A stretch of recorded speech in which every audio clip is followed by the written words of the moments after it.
Good evening and a warm welcome to the Mr. Arsenal podcast for the All Arsenal Review Show. I'm back after a week out, so thank you very much firstly to my co-hosts G and Jonesy for supporting me last week in terms of covering the show. Watched it back, it was absolutely brilliant. What a weekend this weekend was. We're going to go into first and foremost the women's game, and obviously look to the Continental Cup success on Sunday where we beat Chelsea 1-0, where I know the couple of the guys that are on our show were at the Molineux, so it'd be great to hear some experiences from that game. The fallout from that in terms of Emma Hayes, in terms of her actions, we're kind of going to discuss. And we're going to look to the our Man City Arsenal game as well, where Arsenal committed the biggest crime on Sunday and got a 0-0 draw at Man City, the worst team in the world at the moment, quite ironically. Loads to look forward to. We're going to also look ahead to Luton tomorrow night, and also the games against Brighton on Saturday and Bayern Munich next Tuesday. So first and foremost, just obviously want to welcome our guests. So good evening to Ian. How you doing, mate? I'm good, man. How are things with you? Thanks very much for having me on. Congratulations again to you guys for the. No worries. Thank you very much, mate. Thank you very much. Yeah, no problem. There's definitely some. No, it's not too bad at the moment as it goes. Sarah's doing an absolute spanking job, but yeah, two's definitely a bit more tougher than one. That's all I can say. Good evening to George. How you doing, mate? Have you recovered from Sunday? No. My voice is a lot better than it was yesterday. But yeah, I ended up in a pot well till like 3 a.m, so that will answer your question. Yeah, there was a fitness test today, wasn't there? If you was going to be in the show or not, and you passed it around 9 o'clock this morning. Basically, yeah, late fitness test. But I was. Yeah, but well, we'll definitely listen to kind of what happened on Sunday and hear some of them stories, I'm sure, later. And it'll be interesting to know about Pop World as well. That's a later one, definitely. Good evening to G. How are you doing? You was at the Molineux as well on Sunday. I'm still waiting back from the celebration, please, though. I think there's a few charges against potentially you and your cronies. Nah, I think he's not responded all day. I think I've got away with that one. Yeah, all good, thank you. Just buzzing, constantly singing the songs in my head. It hasn't died down with me just yet. No, brilliant. Yeah, and I'm sure you're going to give us a bit more information in terms of how that went. Good evening to Bess. How you doing, mate? Good to have you on the show again. Thanks for having me on, Ben, man. And also congratulations on Billy Boy as well, that you had in your family recently, a new addition to the family. Cheers. Thank you very much, matey. Thank you very much.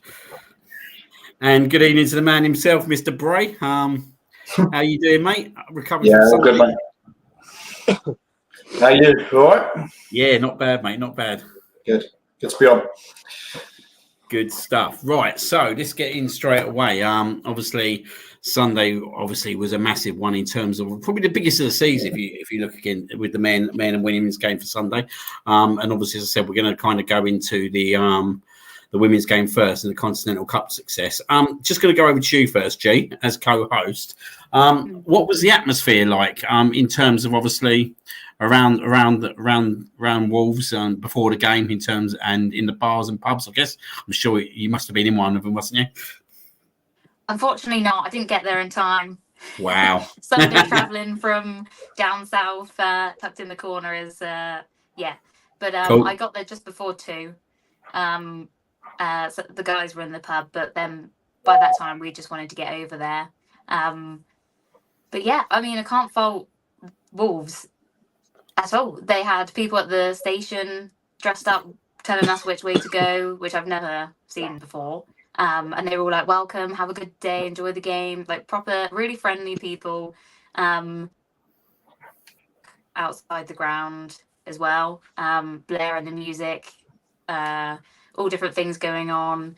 So you could sort of get the hype before you went into the stadium. Cool. And then, yeah, as soon as we got into the stadium, I think it may have just been before about 2:30, I'd say. And we were the only ones warming up. So, yeah, it was great. But just looking around, just seeing red everywhere was great. Yeah, it sounds absolutely brilliant. How long did it take you to get from home to Wolves overall? Well, first of all, it was a 2-hour drive to the train station.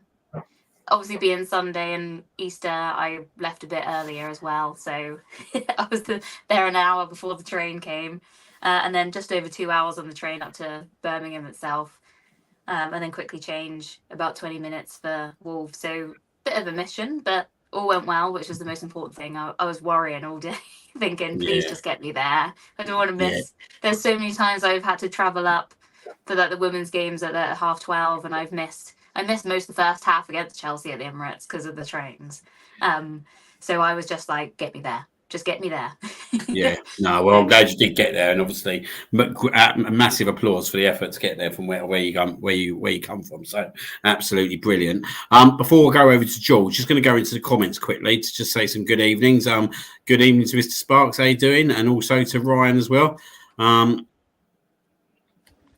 Sorry, guys. I was right at the bottom there. Should be at the top. Good evening to Alex. Good to have you on the show. Also, good evening to the Colonel. Let me just make sure I read his message first before I chuck anything in there, because I don't want to be getting any Pat Butcher jokes, do I, on the show? But good evening, mate. Good evening over to Steve. As I said, good evening to Sparksy. Supporters of the worst club in the world. I'm sure he's about Chelsea Football Club there. Ryan saying, wait till you have 3. There's absolutely no chance I'm going to be having 3. I can tell you that now. It's live on air. I've said it. Yeah, I'm not going down Bray's road. Fair play to you, mate. That's all I've got to say. Fair play to you. So good evening to everyone who's here at the moment. Good evening to Football with the Brownie as well. Just going over to you, George. What time did you get around? What time did you get up to the ground? I'm sure you must have been in a pub before the game. Yeah, I was in the pub at 9:15. So because for some people who know, I do a lot of stuff with the Red and White group. Who've done really a lot for the atmosphere. So we had like a meet up from 11 in a pub. It was quite good. I was surprised actually how many people were there. It was absolutely rammed. Like there was people standing on the streets at one stage. But yeah, I agree with G. I thought actually going down to Wolverhampton, it was quite well explained. That you had people at the stations. We drove up there. Well, I didn't, obviously. My friend drove up there, and Austin came as well. And yeah, it was quite a good build up and everything. Then we done the fan walk. There's a bit of a funny story to that. They were following me, and I ended up guiding them all into a car park. That's what happens when you let a blind person guide you. But yeah, like generally, it was really, really good. Then we went to the ground. I got my audio headset, but because it was so loud, I couldn't actually hear it. But yeah, it was a really good atmosphere, I thought. And it was like G was saying, like all you could really hear was the Arsenal fans. They will come on to Chelsea later, I assume. I'm sure we will, mate. I'm sure we will. But before we do go on to the poorer half, let's go and have a look at the team. So I know I put a message out, a tweet out before the game, where I was hoping that we'd see both Russo and Stina start. That didn't happen. Going over to you on that, G. In terms of the lineup, was you quite happy with the lineup? Yeah, I was more happy that Emily Fox was in the back line. Again, the same thing. We were on the same page with Russo, but she was actually unwell. She said that's why she didn't come on even in the first 90. But obviously we didn't know that till after the game. So quite a lot of us were like, "Come on, get her on. She's not even warming up. What's happening?" But yeah, I thought we were very well prepared for this game, especially in the midfield as well. We maybe set up a little bit more defensive than usual, but I think on the day it was the right 11 to start, to be honest. Yeah, and obviously in terms of the bench, obviously we did have Russo on the bench, and obviously as we knew, the game was always going to be probably a tight affair, being a cup final, wasn't it? At any point, was you kind of confident with what we had on the bench to bring on if needed? Yeah, I think so. Obviously Caitlin Ford is normally a starter. Yeah. So you have that in our locker as well. I was happy to also see Lacasse play because I think she brings what I've actually seen her live. She's always been my standout player. So I was glad that she started as well. One of those has just got endless energy. But yeah, looking at the bench, obviously we are missing a few names, aren't we? But at this stage, when we could still bring on the likes of like Caitlin Ford, Alessia Russo, you know that you've got something in the bag just in case things weren't going our way. Yeah, definitely. And just going over to you, George, in terms of the lineup as well. Was you pretty happy with the lineup? Yeah, I was calling for Stina and Russo to start as well, to be fair. But then obviously we heard she was unwell, so that answered that question why. And like I was saying, like when you've got people like Caitlin Ford and Russo on the bench, you can bring them on. I actually think the last couple of games, Caitlin Ford played better coming off the bench. Yeah, I was happy with the team. I was just the only position that worried me was the midfield. Like I love Kimmy Little to bits, but I just wasn't. I'm not sure with her when she sits in that midfield role. I understand why they're doing it because obviously we've got no Leah Volti and Kyra Cooney-Cross is like her first season, but yeah, it still causes me a bit of worry. But now I thought they all done well, and I think G's bang on when she says about Emily Fox. You feel a lot more comfortable when you see Fox playing in that defence like with Williams. And just want to give a shout out to Lotta as well. I think the amount of strides that she's made this season, like I don't think gets spoke about enough, really. Cool, brilliant. Back over to you, kind of G. In the kind of first half of the game, obviously Chelsea had a goal disallowed, didn't they? Was it 21st minute? Yeah. What was your kind of thoughts around that goal being disallowed? I didn't notice the handball when it happened, to be honest with you. It sort of bounced up in front of Ramirez, who then scored a really good goal, to be fair. And I just thought, oh God, we've someone's lunged in and missed the ball, and then we've just stepped off and let her take the shot. But luckily, for all its faults, it was right on the day. VAR obviously stepped in, and then you could see that it was actually Cuthbert that basically pushed the ball forward with her arm, and rightly so. It was disallowed, and when it came through to say no goal, it was like we had just scored a goal. Everyone around us just went nuts, and we thought, yeah, that's it. We're still in this game. When we've not conceded an early goal, it was way different to what we'd recently just seen at the Stamford Bridge a couple of weeks ago. So the belief was straight back in the team at that point as well. And really, that was only the one effort I would say that troubled us in the first half, which was really good to see. We were really getting stuck in, and our defenders were so solid. It was just brilliant to see. No, yeah, and I think when you get a goal disallowed at that kind of certain point, that can kind of play against the other team, can't it, as well? Did you feel that at that point that that could turn the other way for us, and it could be a crucial moment? 100%, because I think obviously it's a cup final, so form doesn't really come into play, I don't think, in cup finals. It's all about who wants it more on the day, isn't it? So I think us lot, we wanted to put a statement to say that game 2 weeks ago was not our level whatsoever, and they wanted to show us where we are, and prove to the fans that had travelled that they were going to turn up, and that's exactly what they did. They used that as their advantage, and I think, not to boast about it too much, but I think the fans that were there that day really helped the team have that extra confidence as well, because I don't know if any of you guys watched the game, but I watched it back slightly last night to just go through a few bits and bobs, and the crowd level was insane through the telly. I thought it was good when we were there, but sometimes it never sort of translates as much, does it? But it came through so well. So yeah, I think the fans from the very first minute, especially when it was ruled disallowed, that helps them give the confidence to say right, straight back into it. We've got this. And just going over to you for other three guys, did any of you guys watch the first half of the game? Yeah, yeah. I was so lucky because I went looking. It was on BBC on TV, but over here in Ireland, we have BBC Northern Ireland, and when I turned on BBC Two, there was rugby on, and I had a panic. But luckily I found quickly a stream on YouTube that I was able to watch it on.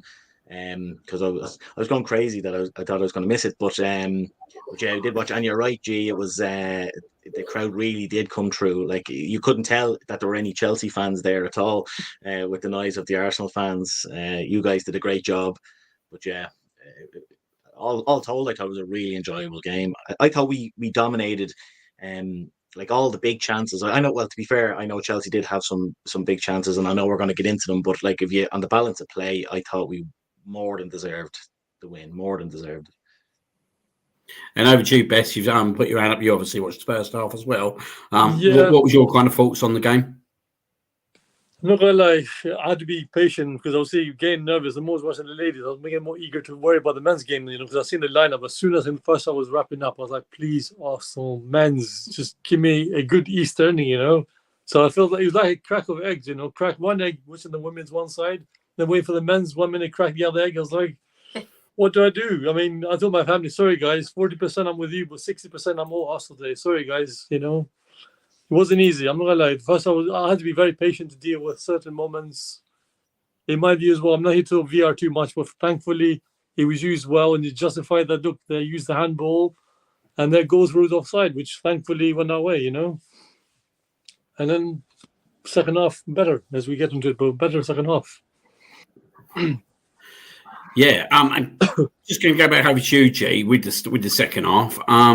Obviously, by this point, I didn't see none of the game from this point. In terms of obviously how we performed in the second half, did we look like we was going to be the team to kind of take ownership? Well, we lost Leah Williams at halftime, which was not a shock because she has been starting games and coming off at like halftime or early in the second half. So it was kind of like, well, maybe that's what she has been doing. But they did say she'd slightly done something to her knee, which obviously we don't want to make that worse. So we did have a change in the back four, which I thought, oh, okay, maybe we're not going to be as solid as we are now because basically the captain, I know Kim Little's the captain, but Leah is ready to take the band pretty soon, I think, had gone off. But yeah, it was exactly the same. We were blocking absolutely everything. The girls have just thrown themselves in front of every Chelsea opportunity, and just getting completely stuck in. Our counter attack on Sunday was honestly unbelievable. Yeah, there's my picture from my Kraken Stadium, to be fair, as well. Really good views, quite close to the pitch. But yeah, we carried on. We had some really good opportunities that I think we should have scored. Chelsea had maybe one or two extra in the second half, but yeah, it luckily sometimes you think halftime will come and the performance will maybe dip slightly or the energy will go, but we were straight back into it, which was really good to see. You could tell that they were really up for it and wanted to win this game. Yeah. And going over to you, George. Thanks, G. How was you feeling at this point? Were the nerves starting to kick in? When it got to 0-0 at half time, I was a bit chilled at the time. When the VAR, I'm not going to lie, when VAR happened, I was like, my Arsenal men's head rolled in. I was like, oh, they're going to give this. And the people around me said, no, it's handball. I went, it don't matter, it's Arsenal. I went, it could have come off, he could have caught it and it still was going to get given. But then luckily the right decision was made. And I think, like G said, it changes a bit of the game. I honestly think they were rattled by it a little bit as well. Obviously, it don't take a lot for Emma Hayes or Aaron Cuthbert to get rattled, but we'll get into that. But yeah, and then the second half happened. Obviously, losing Leah didn't help. But I thought Laia Kadina come on and done well again. I think I was more nervous when it actually went to extra time because I was like, I don't want to deal. I can't deal with penalties. But luckily, it was a bit of a weird game emotional wise, because 1 minute there was chances that we had, like G said, we should have put away. But I didn't. I thought we blunted Chelsea quite a bit. It's easy to say that now. I'm not a word player, but people like Lauren James and that, they were the ones I was worried about. But yeah, and it was towards I do agree what Ian was saying though. When he said about dominating, I wasn't really thinking, oh, cool, we got away with that one that many times in the game. For me, the only real absolute sitter that they had was the Lauren James one at the end of at the end of normal time. She should have put that away. It's an absolutely fantastic save by Zinsberger. But other than that, I don't think they had a few half chances. But other than that, most of the chances fell to us, I think. Yeah, I agree. Yeah. And going into that extra time, obviously emotions obviously will be high at that point. There's obviously a lot to play for, and obviously the history between Arsenal and Chelsea. What was it like when the goal went in, G? The emotion of that point, because you're looking at a cup final with 4 minutes to play, going to penalties. Probably the whole stadium's probably at that point thinking about penalties, especially as we've just had a shootout with the men's team just over 2 weeks ago. What was your kind of thoughts around that point? Was your mind on penalties? 100%. And we were, luckily for us, we were in a little group all together. So there's about 9 of us, of me and some other friends. And I brought my younger brother to the game as well. He was a United fan, but he was so into it. Obviously, he just loves football, but he was buzzing. And he was going, right, it's penalties. Hopefully it's down this end. And I was like, please stop, because we're not there yet. But obviously, before it got to that moment, I think it's important just to bring up that emotions ruled that day. It was the best day ever, but also one of the worst. Obviously, Frida Marnham collapsed just before the end of normal time. I think it's about 92 minutes in. And I don't even have the words to describe what that felt, to just see that happen. There was no one around her, and she didn't have the ball or anything like that, so we weren't necessarily looking for her. And then all of a sudden we were like, oh, someone's down. And you see Stina Blackstenius luckily spot her, and she just sprinted over to her to try and sort of move her, and she wasn't moving. I can't explain what the level of noise. It was so loud all up until that moment, and then you couldn't hear a pin drop. It was like the eeriest feeling. And I've got to point out that 4 minutes into it was a 10-minute delay. And 4 minutes in, the Chelsea fans started blowing their horns and making loads of noise as if to say, hurry up and get on with it. And she was at this point, she had oxygen masks.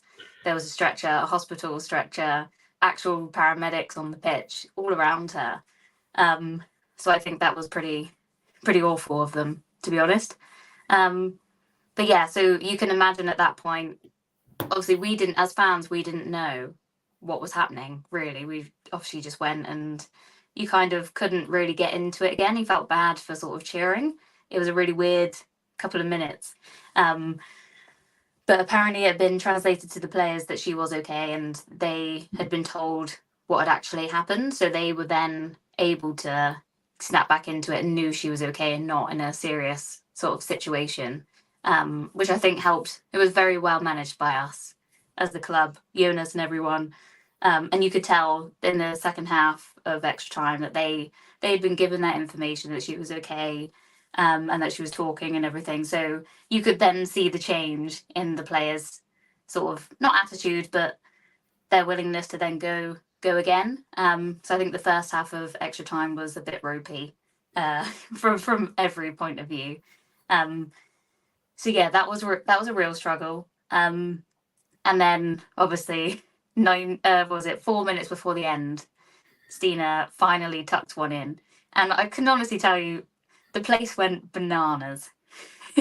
It was one of the best like atmospheres I'd probably ever been in. Everyone around us just went nuts, and it was like you can even see it on the telly. The stand just goes like actual limbs. It wasn't any of this just like, you know, the odd hand going up. Everyone was bouncing, and the place from that moment was just unreal. And I'm sure George would agree on that as well. I'll pass the baton over to you, George, on that one.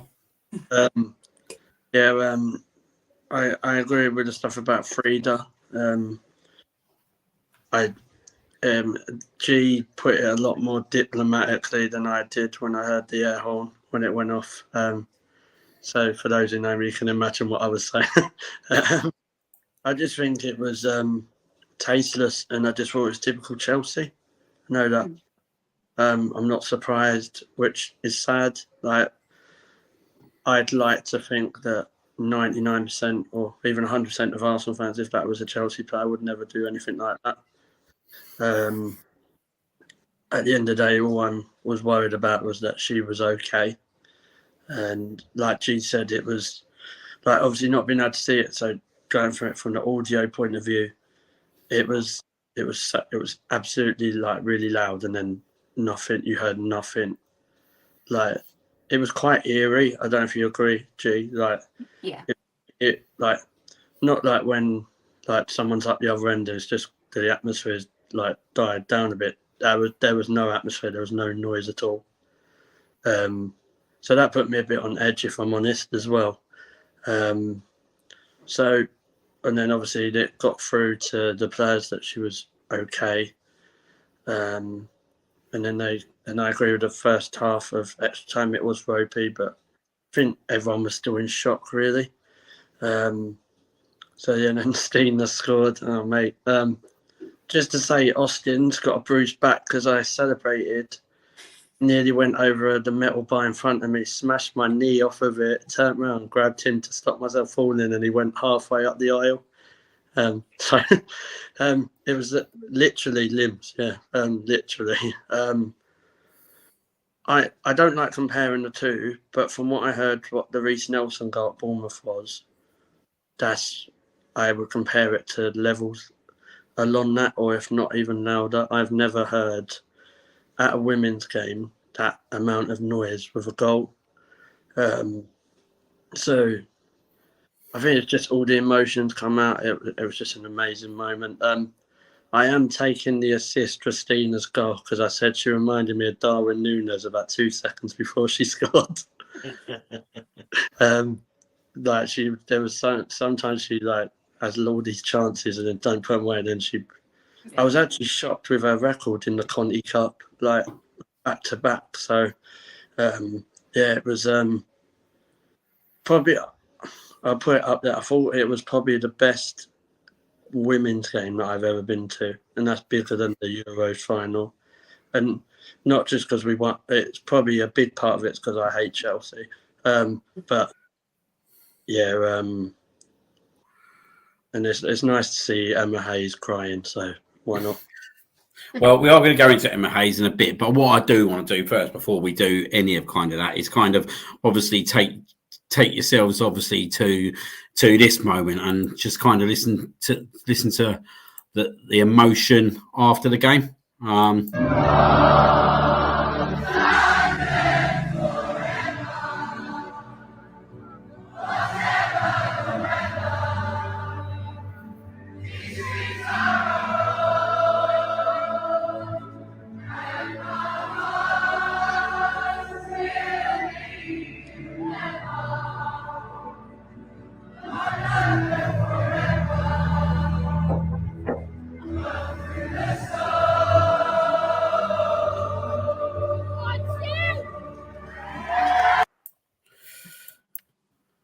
Just looking at that moment, guys. G, what was it like in the stadium with that song? It was unbelievable. I had tears in my eyes and everything. And luckily, there's a really good one of the other side of that as well, looking back at the fans. And you can just see this wave of all this. Everyone's scarves were in the air. Everyone was just fully invested. It didn't matter what else was happening in that ground at that point. It was just like that connection between us and them. They were looking at us. They were singing to us. And in that clip, you can see they're all actually. Some of them obviously don't know the words, but like Alessia Russo, obviously Lotte Moy, all the English girls, they were all belting it out. And it was just this like moment of we've maybe not had the season that we'd all wanted to or thought we were going to have, but we've still battled and been there together through some of the bad times and now the good times. And again, I think it shows how loud we were. You couldn't even hear the actual song. It was just us singing. But yeah, it was emotional. And it was just amazing to be there. And I only hope that then inspires the men to do something similar if we do get to a good point, because you could just, what it does for us in the stadium when we hear it anyway, I think maybe you'll all agree that it gives you like the goosebumps or sends a little shiver down your spine when you hear so many of us singing that song together, doesn't it? But to then have gone through a really tough game, won a trophy, celebrated it, and then have that moment of like connection, it was amazing. There's no better words than that. Well, I'm not one to kind of let you down, and I've got the other side of the version. Oh yes. So here we go.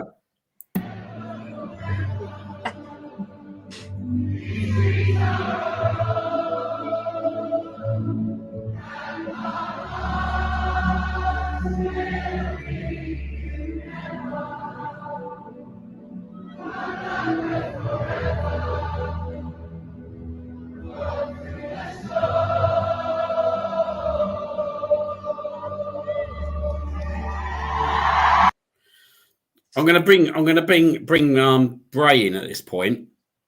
I don't know about you, Bray, but I'm sitting there seeing them two videos coming out, and I like the dream now is obviously that we can get that in the men's team as well and have that kind of moment. Pretty awesome. What I felt of it. Yeah, I don't know. I'm not sure.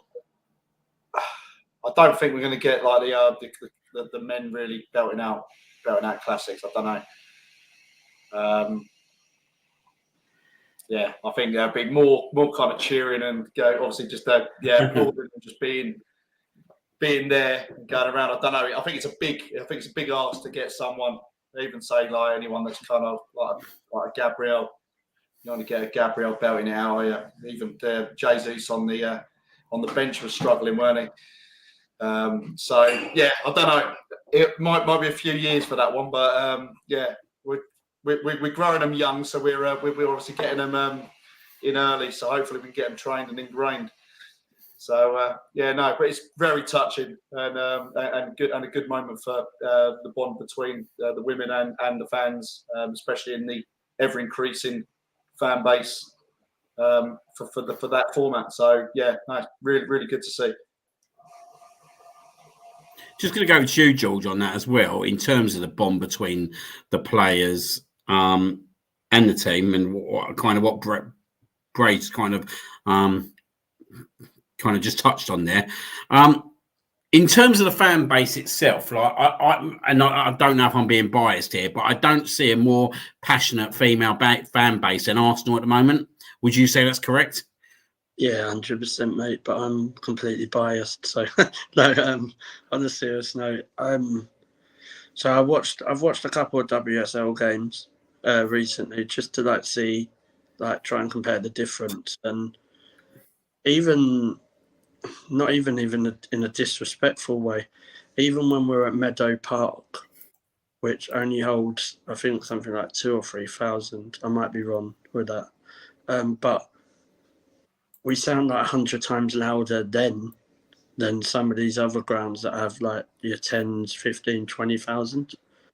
And I just think when you have, I think what's helped a lot is the supporters club. You've got groups like the Red and White. You've got groups of friends who go together. It's moved on so much in the last, I say, 12 to 18 months. Obviously, I don't know, G, you might agree. it's not specifically like when you go to the men. The thing that get associated with the atmosphere when you talk about them straight away is the Ashburton Army. They're one of the people.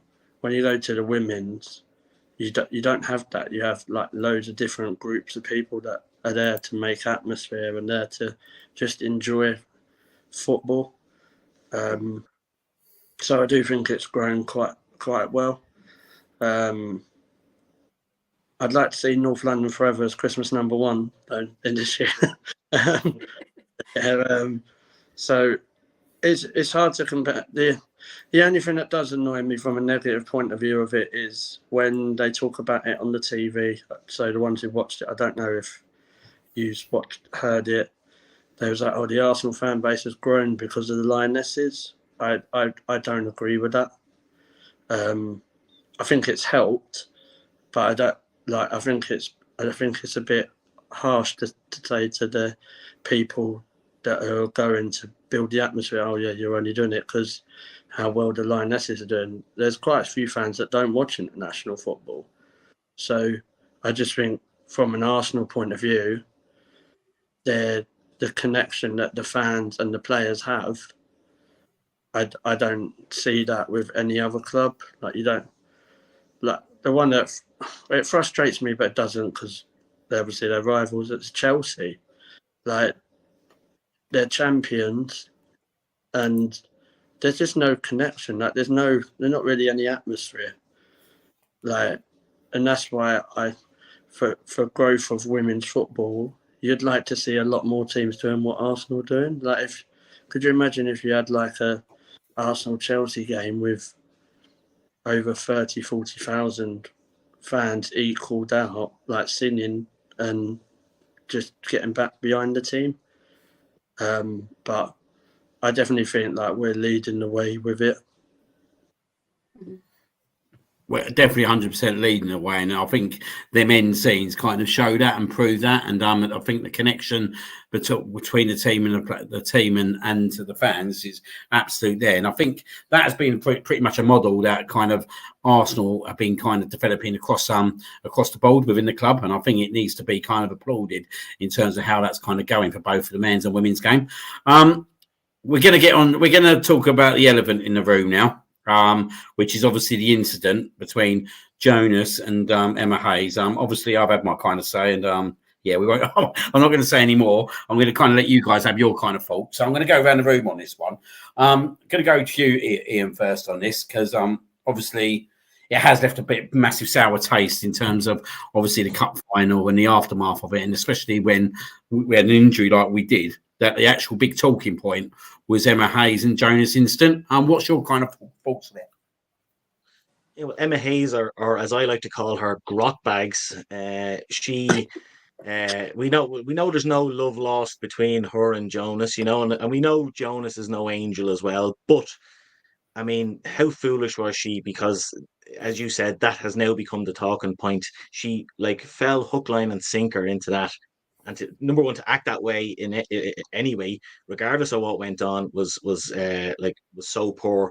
Like, go up, shake the hand of the manager who beat you, and walk off. Go into the dressing room and punch a wall if you want, but don't act like that. And there's literally a camera right there in front of you. Surely to God, she would have had the sense. Well, obviously she didn't. She should have had the sense to not act like that. And I can't stand the woman. She's every time I look at her, my skin crawls. And yeah, very poor behavior on her behalf. And and I hope she gets pulled up over it. I hope she gets some kind of a punishment over it. She probably won't, but I hope she does. I'm just going to go over to you, Bess, on it as well, to get you back in the kind of room as such. What's your kind of thoughts on it? I'm not going to lie. I'm not here to make any silly comment as well, but I just want to say what she did was completely classless because some of the stuff that was made, pre-match agreement, as well, this multi-ball thing, she disagreed. The club, apparently Chelsea club, disagreed. But for her to do that action, as Ian is saying, is just completely unclassy. I mean, say this like America might do it. Again, it looks bad. But her, who's basically a force to be reckoned with, and ladies football as a manager who knows going to manage, the US national team, which surely she will learn to control emotions. We're doing this now. I'm sure it will set some sort of bad example, for other future managers. If she gets away with it, it'll be a repetition game. Hopefully, it doesn't happen again. I just hope she learns a lesson. Look, as Ian said, keep it internally, keep it private. Just don't show the emotion. Keep it with yourself. Move on. You lost. Things happen now. What can we do? So many times Arsenal men's, we had sour grape moments. We moved on. Ladies, I'm sure as well, sour grapes down the years. I've never seen a manager overreact this bad, but that was a bit embarrassing as well, sadly for me. And going to go to you, Bray. So the argument all started because obviously the single ball, multi-ball kind of agreement. Arsenal wanted to use the multi-ball agreement in terms of the game, but Chelsea had obviously discussed that they only wanted to use the single ball. But then obviously kind of hell started to break loose. It at the point when the multi-ball started to come onto the pitch, and obviously Jonas lost it. Do you think he could have dealt with himself a little bit better at that point, or do you think that's part of the game?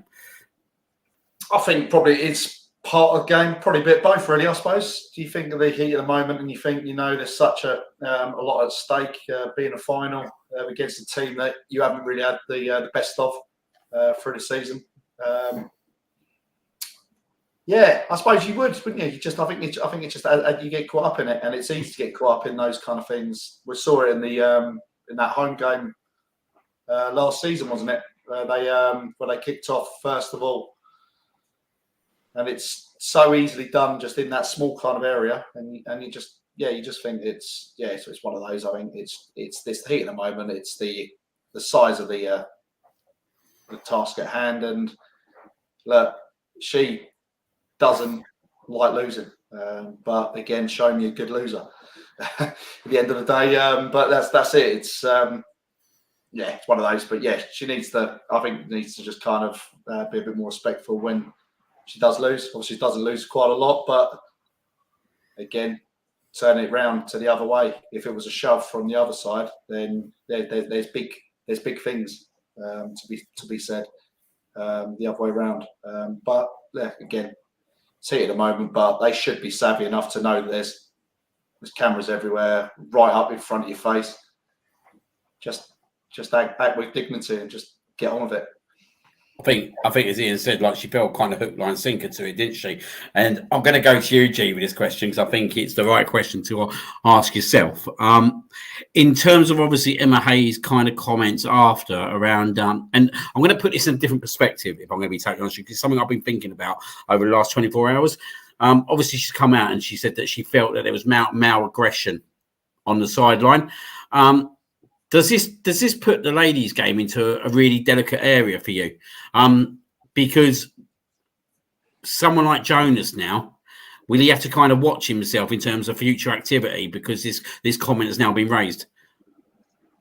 Yeah, I think he will, and I think it's unfair. I was just on with Lottie and Adam and everyone just a minute ago, and they brought up this. It was a couple of seasons ago where Jonas did have a bit of an aggression with Martha Thomas, who I think played for West Ham at that point. I don't necessarily think he's done anything wrong, but he does have he has had an issue before. But I think it's really, really awful of her to use this and throw it all on him. Not from an Arsenal bias at all, but from watching it, all the clips as well, obviously being in the ground. All I remember seeing is Erin Cuthbert literally squaring up to him. And I was like, whoa, what is she doing? And he was just stood still. But obviously in the camera, you can see him. He is a very animated character like Arteta is, which, everyone's a bit passionate. You'd want that. And what I think happened is as she's gone to run to pick up a new ball, he shouted to Emma to say, you're going against we've done what you've wanted to do, and now because it's not convenient for you and it's not working, you're going to go back on your agreement. And he was quite rightly saying no.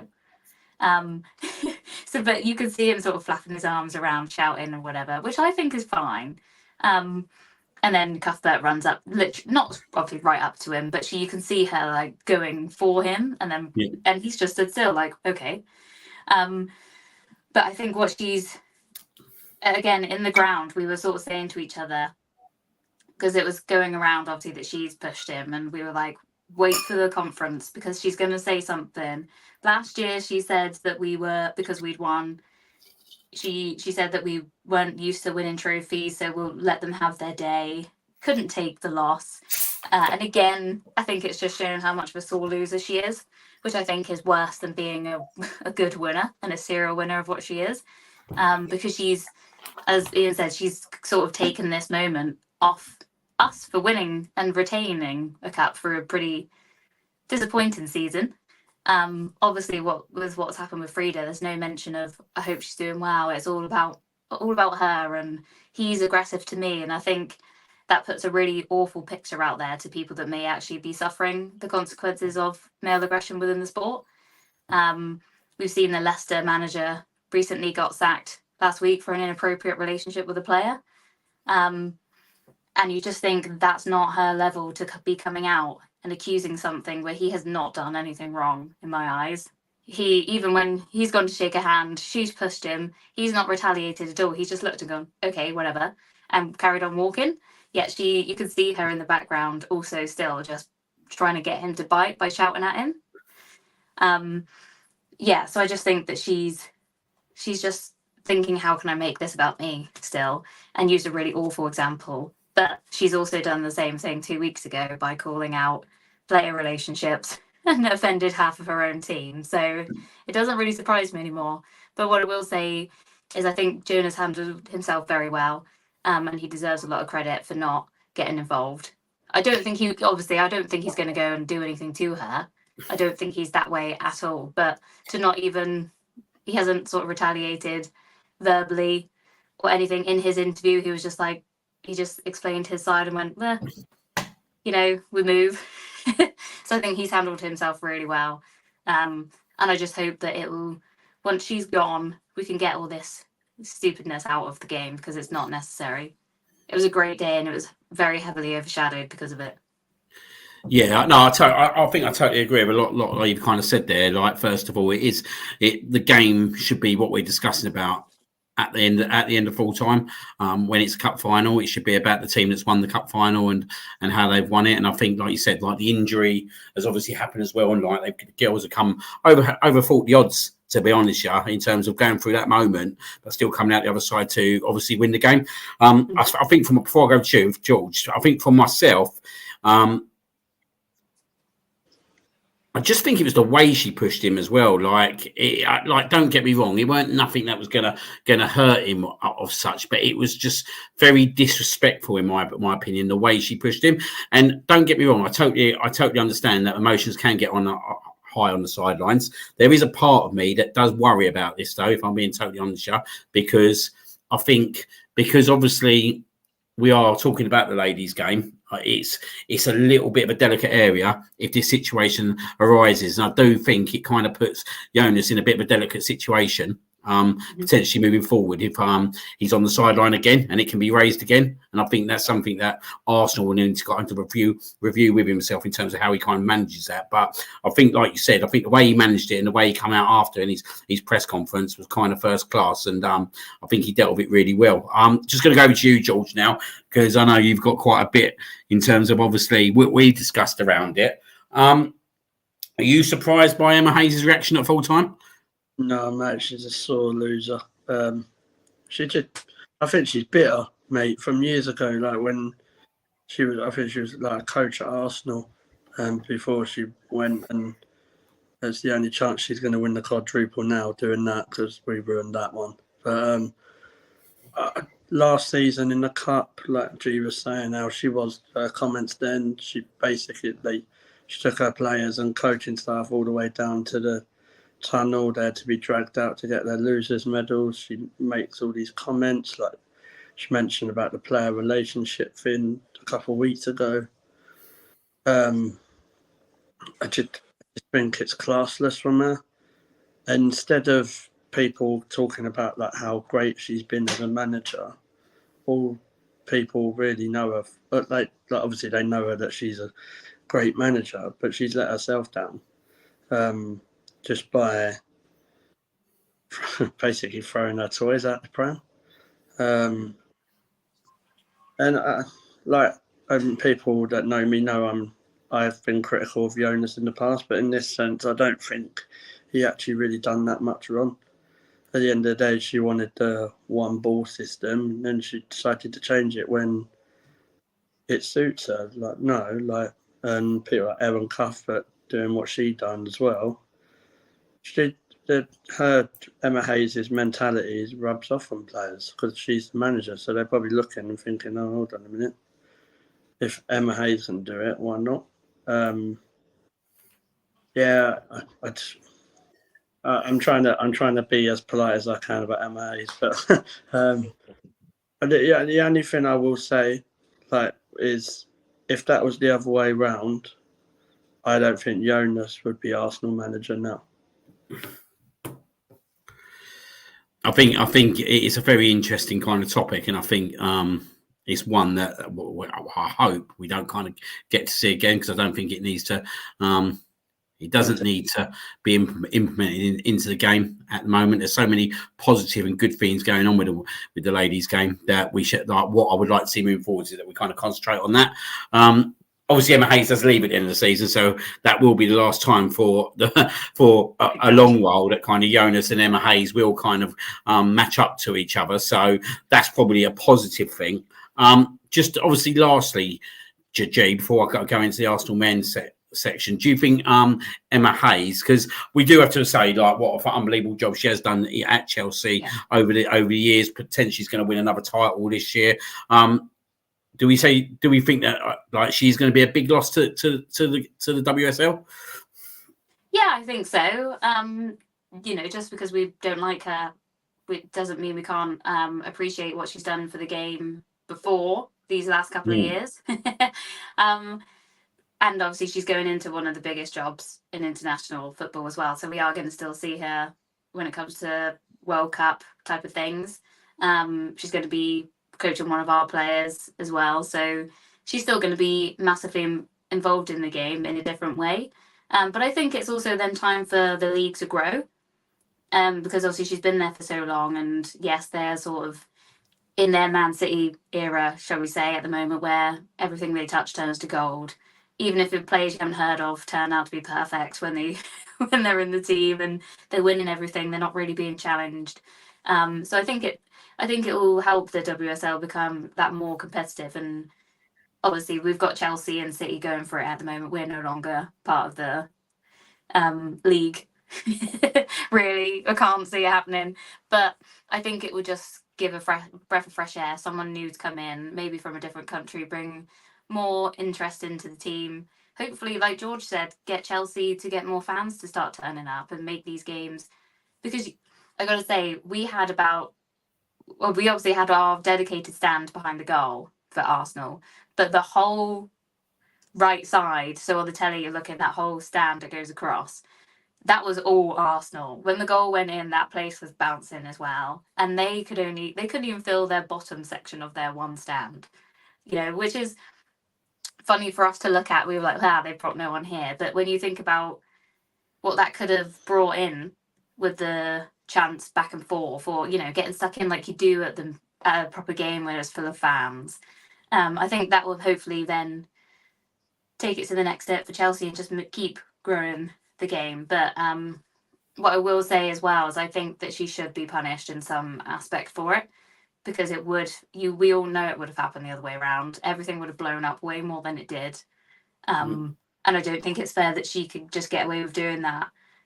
When you know that if it was the other way around, that he'd probably arguably lose his job, or a lot of more people would be on his case. So yeah, I think she needs to be very careful going into the end of the season. Yeah, definitely.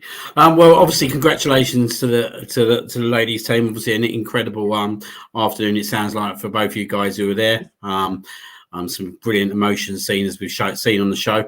And yeah, well done. And hopefully, this is just a start. And hopefully, next year we kind of move on to bigger and better things, and try and get the WSL next year, which is obviously going to be the big target. But also do much better in the Champions League. Because obviously that was obviously it was a big foul as such this year, wasn't it, going out that early? But hopefully next year without no kind of World Cup in tandem and everyone going away and coming back pre-season, that'd be a bit more of a level playing field. going into next season. So, and four fit Arsenal players that weren't fit at the start of this season. So yeah, all good, all good. Before we move on, do you think we should get G and Georgie to recreate how they celebrated the goal on Sunday? No. I think everybody needs to see this. I think Georgie would be on the floor, wouldn't he? No. I'll do the commentary, and you just react, okay? I think if you want to, you can watch the video that I sent Liam this morning of us in the crowd. There's the actual reaction in it, yeah. Worth a try, though, Ian. Definitely worth a try. Resort to goal. Yeah, definitely. I'm just going to go into some scores. Our scores on the doors at the moment, because obviously there is. I actually forgot there was Premier League games tonight. Newcastle 1, Everton 1. That is really late into injury time. Oh, it's just finished up now. Blew up 99 minutes. That was Calvert-Lewin 88th minute penalty. So yeah, another Eddie Howe kind of foul. I think he's probably going to be under the cosh come the end of the season. Nottingham Forest 1-3-1. Massive win for them over Fulham. Late goal at Bournemouth. Bournemouth 1, Palace 0. Justin Kluivert, 79th minute. Burnley versus Wolves is coming up to the last few minutes, and that's at 1-1 at the moment. And the last game is between West Ham and Tottenham, which is a 8:15 kickoff, and that is 1-1 at the moment. So yeah, that's all the scores on the doors at the moment. But we're going to go over to the kind of men's game, 4:30 kickoff on Sunday at the old Etihad Stadium. I'm going to go over to you, Bray, first with this one. Going to get up the kind of team. So as you see there, mate, pretty much what I kind of expected, if I was going to be honest here. I kind of already, in my head, Martinelli weren't going to start the game. Didn't think, obviously, Partey would be kind of chose for this kind of game as his first game back. So, yeah, pretty much the 11 which I expected. What about yourself? Yeah, in my previous show, I went for that same team. So, yes, I think it was to be expected. I thought Jorginho would obviously still be there just for that control.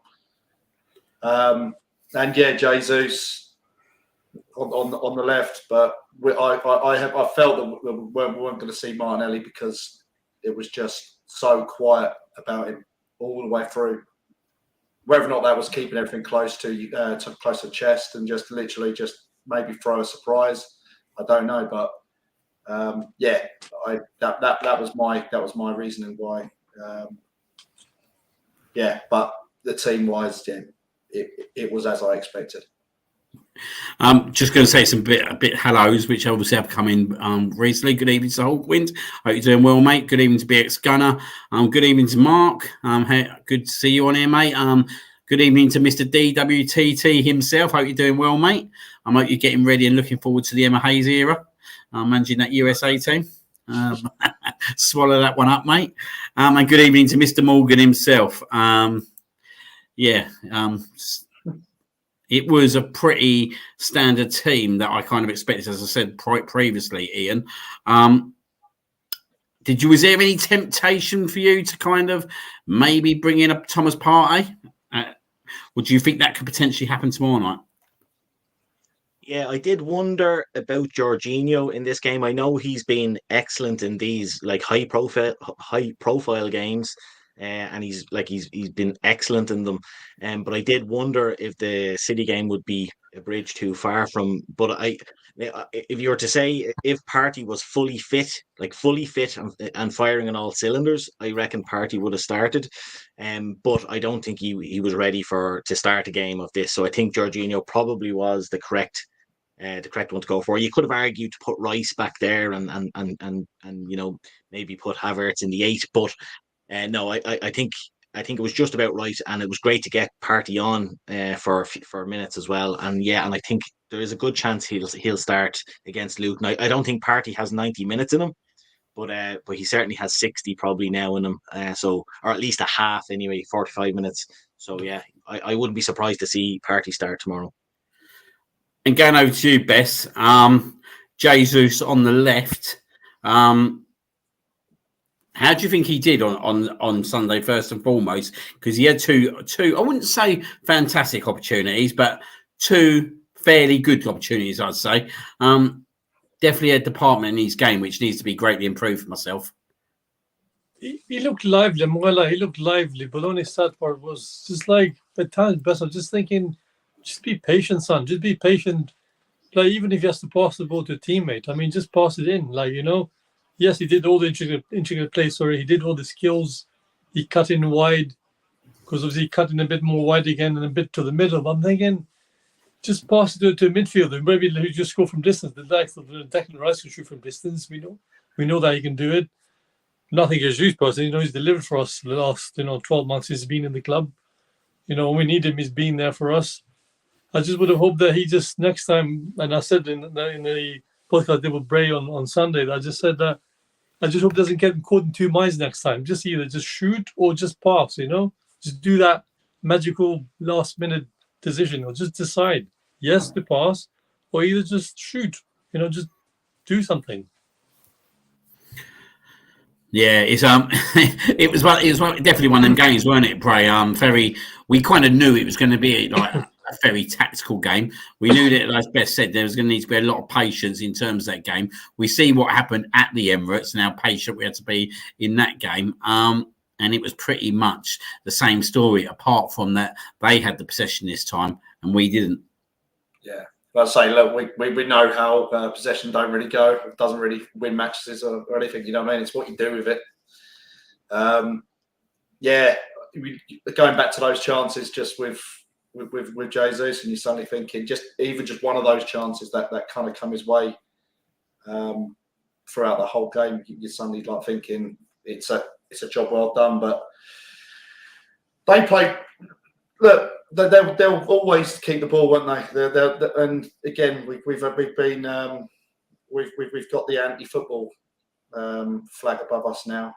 We're the most entertaining anti-football team of the season through good defending. I thought we'd done really well, and to be honest, we had to change a fair bit during that game as well. Certainly in that first half, and we obviously lost Ake, wasn't it? Ake.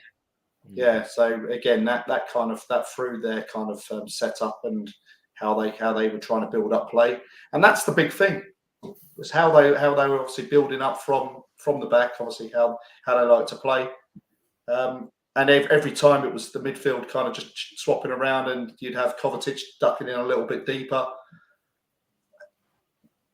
Our press couldn't get anywhere near it, to be honest, on those first like say 20 minutes, and there were times that we got there, but it was just kind of, let's just be calm and just be composed on it all, and that's what it is. At the end of the day, we've gone too many years where we've kind of gone gung ho, haven't we? And we've tried to play the Arsenal way. We've gone Wenger years and everything like that, where you just suddenly just look at it, you play, but there's no real kind of madness. And that was my thing with Wenger, where you suddenly just say, well, okay, it's brilliant, but when we don't have the football, that's where we were lacking. Always through Arsene Wenger's time, where you suddenly, when we obviously had the latter team, there was no kind of midfield balance. There was nothing, and Arteta's brought this. There's a lot of more stages and phases to how we play, and I thought we'd done fantastic as a group. So that's my short answer. Sorry. No. I totally agree with you. I think it's great to see that we can kind of play different styles. I was kind of thinking that on Sunday night in terms of like, do you know what? We go to Sheffield United. I know it's only Sheffield United. I know we go to Burnley, but we also go to West Ham, who, let's be honest, are a decent Premier League side, and play that different kind of style and batter teams. So, like you said, we're the most entertaining criminal team ever in that sense. But it is good to know that, you know what, and I think what's given me confidence, and I'm going to go with you with this one, Ian.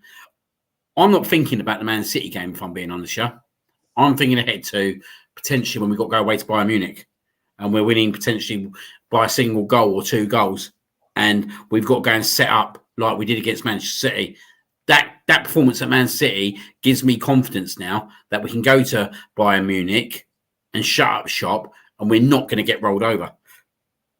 Yeah, I fully agree. And if you were thinking really positively, if we do get through against Bayern, and the Bayern away game could end up being exactly like the City game, but now you're looking, everybody's been very fretful of getting City potentially in the semi-final, and we've just beaten them 1-0 on aggregate in the league. I know obviously the Champions League would be a different scenario, but it gives you a little bit more confidence for those games. Like, yeah, that game yesterday or on Sunday will have done us wonders in terms of, knowing that we're not going to buckle. Like, you think of the times we've gone to the Etihad and just crumbled, and we played very emotionally. We just kind of threw the game away very early. But now we're just a different animal, and yeah, I think it does bode us really well in like potential later stages of, say, the Champions League, and in the last few games, like away at Spurs as well. I nearly got sick saying that. And away at Old Trafford. So like these are big games that now we're set up to cope with, which is great. Yeah, no, you're definitely right. And when you start looking at that Man City game and like look at the two games we just played with them, it shows that we can tactically go up against them in a two-legged tie and be confident that we're going to be in a game with them. We're not saying that we're going to go and beat them at the moment, but what we're saying is that, you know what, we're going to give you a physical battle in both games. And I'm going to go to you with this one, Bess, as well. It really amazes me. And I've got to be honest with you. I'm watching the West Ham game. If I'm done, respond straight away. No worries. It really amazes me in terms of this Liverpool and Man City fest. I'm going to call it a fest. So I don't want to call it anything else. Where obviously both teams apparently go to each other's ground, play off absolutely incredible games. But I was listening to Terry Flewers today. I don't know if people listen to that. Yeah. And I was quite intrigued in terms of like Liverpool. Yeah, Liverpool might be going there trying to play football, but they lost one of the seasons by 1 point. And that was by losing the game at the City ground. And so it's the City ground. Yeah. So it's not all about, is it, entertaining football at the end of the day? And we also got to mention, whilst we're sitting here, that it's the first time since, I believe, 2021, is that correct? That Man City have not scored a goal at home. 56 games, if I remember correctly, speaking about on Sunday. Yeah, it's been since then. Like, these kind of stats, okay, they're only stats, but they kind of add up in terms of what we're trying to do. And we got bigger games to play this season now than Man City, incredibly. Like, we sit there and go, that was probably the big... I actually said on Sunday, this is the biggest game in 15, 20 years. But once we get into Bayern Munich, that becomes the biggest game. And then every game leading up now becomes the biggest game in terms of what we've tried to achieve over the last 20 years. As I said to kind of Ian, I'm pretty confident now by that performance at Man City that, you know what, we can go and beat Bayern Munich. I'm very confident that we can go and beat Bayern Munich now. I'm very confident that we can go to Spurs and win. I'm more than confident that if we need to get the win at Man United, we get the win at Man United. I actually think the biggest game at the moment, incredibly, is on Saturday. I actually think that at the moment, that is the biggest game at the moment for me, is Saturday. I think because we know what Brighton are like, they can upset the apple cart. I think if we can go and win at Brighton, I think it'll put us on a bit of a run, but just give us that confidence that we'll go further on in the away games leading up to the Man United Spurs games. For me personally, as an old English saying goes, a great defense is a great form of attack. And with Arsenal lately, I'm sorry, whatever these critics / rival fans say, for me, I've been amazed with Arsenal. As I said, I totally agree with you and Liam, excuse me. You and Ian, I do agree how we look rock solid at the back. Like, literally, we just take no slouch, shut up shop, as you say. We look comfortable. We don't look scared. We're not afraid to try new things. Obviously leading from the back, because it seems as playing from the back on Sunday, most of our fan base, I know some of my close friends of mine were saying David Raya with his distribution again was a bit fragile. I'm thinking, yeah, he did have a good game. When he was called upon with their shots, he was there. But our defense, that line that was in front of Raya, just showed to me again, as you say, to go against Munich. I'm sure we can get nick a result, play on the home leg, which is next Tuesday, as you say. I think we're going to just hope that just keep it like this. Don't change. Keep the line as it is. Don't lose focus. Play on game. Forget what the haters say, because we're not here to hear what they say. Play your way. Play the Arsenal way, the way we learn to appreciate this club, you know. And I'll say same for the women. Play your way. Don't let any critics have you basically bring you down, you know. Just keep as you are. Just don't change. Keep that same momentum, same level of intensity, and just don't take crap from anyone. You don't need to, because somehow right now both ladies and the men win the rise, and sadly we got these critics now just all hating us. And for me, I'm thinking, let them bark all they want. We do our bit, which means we'll shut up. You know, they you know, that bad negativity. But from now on in, just keep as we are, and long may continue, I guess, for as long as we can. And I know you weren't at the game, Jay. Sorry, go on. No, go on. And I was going to say very quickly, I would say Bez just said there that they hate us, and they do. But it's not so much that they hate us at the moment. They're afraid of us. That's the difference. They're scared of us now. We're a different animal. And you're totally right there, mate. And for me, over the last 15 years, we've been bantered off the park. And it is that they are afraid, and it is that they do see what's going on with the projects, and they do see and they do know, right, that potentially this team's only going to grow. Like when you start looking at the average age of that kind of back four, you start looking at Timber, who's still yet to come back. We look at Saliba at his age, Gabriel, what's he, 25? Ben White, 25, 26. And then you start looking at a Declan Rice, who's only 25, 26 himself. And like, we know that we're going to be looking for a number 6 in the summer. We know we're going to be looking at that focal striker point. This team's only going to get better. So if this team's only going to get better, and we're sitting in the quarter-final stage of the Champions League at the moment, and we're sitting second in the Premier League going into the last 9 games of the season, everyone knows what's gonna be coming around the corner. And when you start looking at Jurgen Klopp leaving Liverpool, I don't think you can kind of discuss how much that's going to pull out of that club. Because I think it's going to be like a Ferguson and like a Wenger at that point when they come out. I think there's going to be a big void period there. And I think you will probably see some of the big players go. Or some of the big players are definitely getting much older. When you start looking at your Salahs, your Van Dijks, they ain't got many years ahead of them. But yeah, I just think you're bang on here. Walker as well. Yeah. You start looking at these teams, and yeah, Walker. I was thinking about that today as well. Like you start looking at the age of people like kind of Cole Walker and what he gives that club. That's going to be. They're going to need to spend big money to kind of replace him. So yeah, I think like we're in a really great situation, and you're absolutely spot on. It's they detest us, but the reason they detest us is because they bantered us so much off the park over the last 10 to 15 years, and now they're realizing, shit. These guys are here to stay. Like last year, it was very much like, is this a one-season wonder for Arsenal? We listened to it all the way through the start of this season. People would write us off. Oh, they won't last the pace again. They won't be able to do this 2 years in a row. But they are in the mix now, going into the last 9 games. And do you know what? I'm not sure that we're going to win it this year. I've been pretty open about that throughout the season, and I'm going to be totally honest. I think Fulham's going to burn us. I honestly believe that I'm going to be looking at the end of the season at the moment that, for fuck's sake, if only we'd got done the business like we do nearly every year against Fulham. But unfortunately, we've taken 1 out of 6 points, and that's crippled us a lot. But it doesn't hide the fact that when we go into this summer, we're going to spend a lot of money again, and we're going to spend a lot of money in the right areas. And Arteta and Edu have proved to be very trustworthy in terms of who they're bringing into the club. They've got a profile of a player that they want in, and they get that player in. And yeah, I think the business that we've conducted over the last 2 years has been absolutely spot on.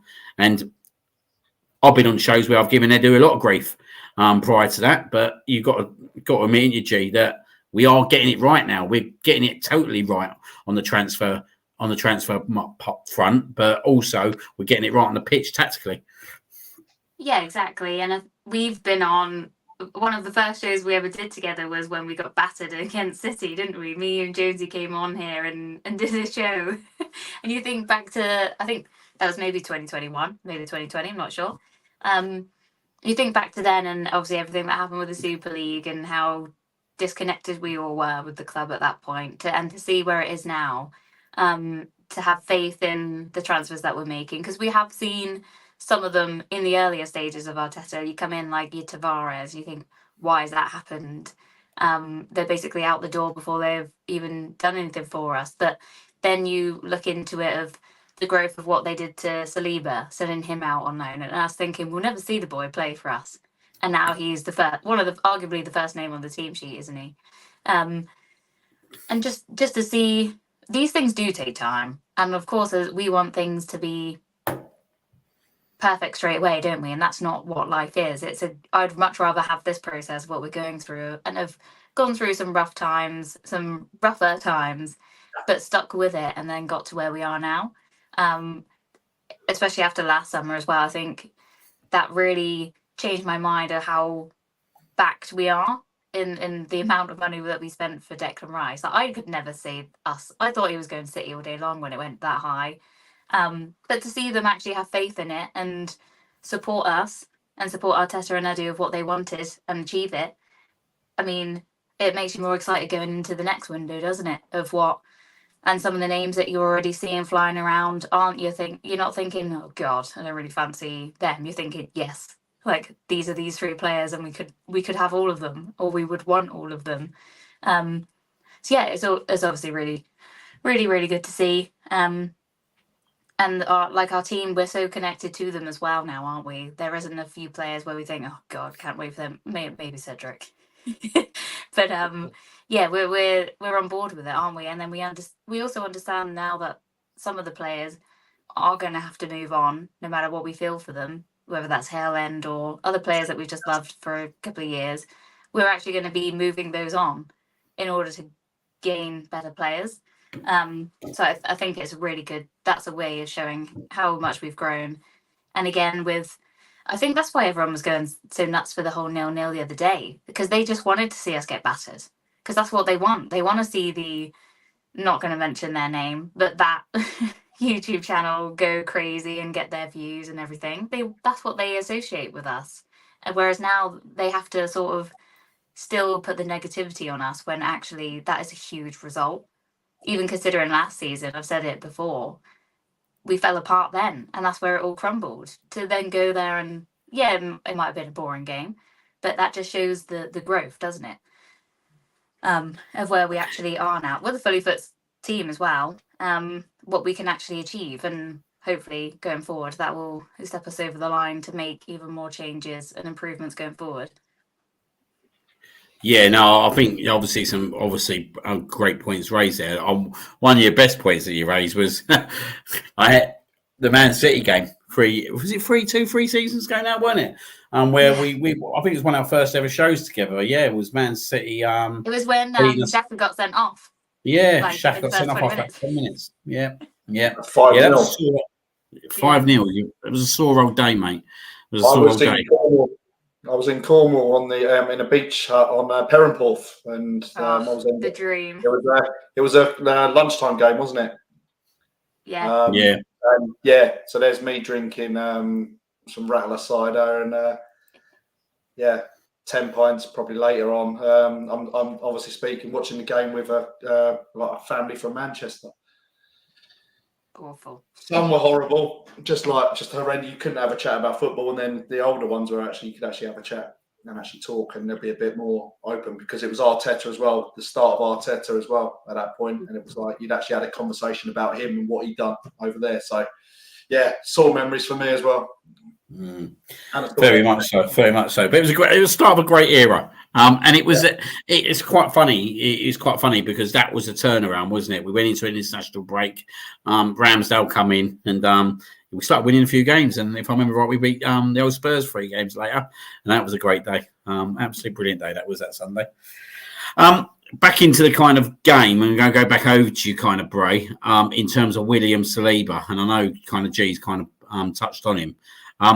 The centre-back partnership between him and Gabriel, I thought it was good last year, but I've got to be honest with you, these two guys have stepped up again, haven't they, this season, and we're starting to see the absolute very best of them. And I thought Sunday they were both incredibly good, to the point where I was actually sitting there thinking, who's actually my man of the match? because it was very hard to choose one over the other. Yeah, no, I think they're aging really well together, and obviously they complement each other as a couple in the football sense, obviously.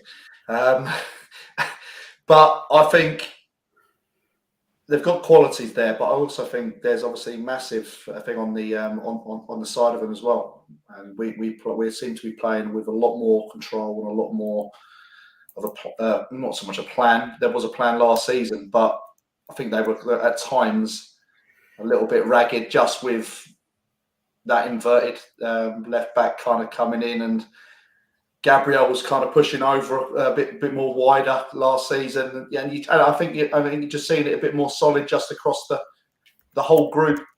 And I think that's the real key. And so we never know what Arteta's actual main plan was this season, because obviously Timber went out so early, as we spoke about earlier, like previously. But yeah, these two are, yeah. If one goes in for a tackle and doesn't get it, then the other one comes in and clears up. And if someone has to make a last gasp recovery, they'll cover each other. And it's really good to see, and something that we've missed for a long time as a central defender that is commanding. And yeah, look, you got Gabriel's got that little bit of needle, and then you've just got that little bit of polish on Saliba, the Rolls Royce. Beautiful player as a technical side of things, but really good together. And going over Jury, and obviously Arteta's obviously come out today and said that he does expect Timber to be playing football before the end of this season. That's great news, isn't it? In terms of kind of the final push potentially that we can kind of give the squad in terms of that level of player. And I know that we've only seen bits of him, and I'll use bits, but I'll keep saying that pre-season and the Charity Shield and the first half of the Forest game, I'll use the word, I was very excited by him. Yeah, I 100% agree. So what you're saying is we're going to get a Timber winner in the Champions League final. Is that the way it's going to be? That would be nice. Anyone deserves it. Yeah. I can't wait for him to come back now. I just hope, we're not going to see the best of him this season, obviously. I was at the game, the Forest game, and I could see, I was at the opposite end of the stadium, and I could see his knee like buckle, like it just did this weird wobble, and straight away I was like, oh my God. And then he comes back on in the second half. I couldn't believe it.